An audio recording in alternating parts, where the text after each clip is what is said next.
అప్పుడు ఎవిడెన్స్ చూపించినట్లయితే తప్పనిసరిగా వాళ్ళు నమ్మే ఆస్కారం ఉంది.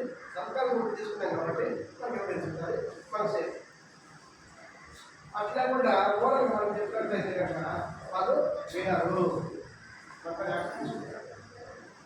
ఆచరణ కాకుండా లాభాక్షలు ఉంటే ఓకే, లాభాక్షలు లేకుండా భూములు లేకుండా అగ్రిమెంట్ లెక్క అది వాళ్ళ ఉద్దేశం.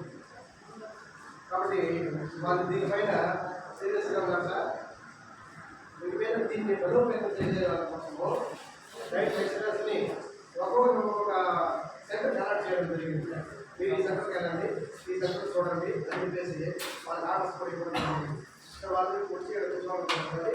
అక్కడ పద్ధతిగా తెలవాలా, ఎక్కడ కలర్ కూడా అన్నట్టుగా అభిప్రాయ ప్రకారము వాళ్ళు అది సరిపోతుంది అంతేనా.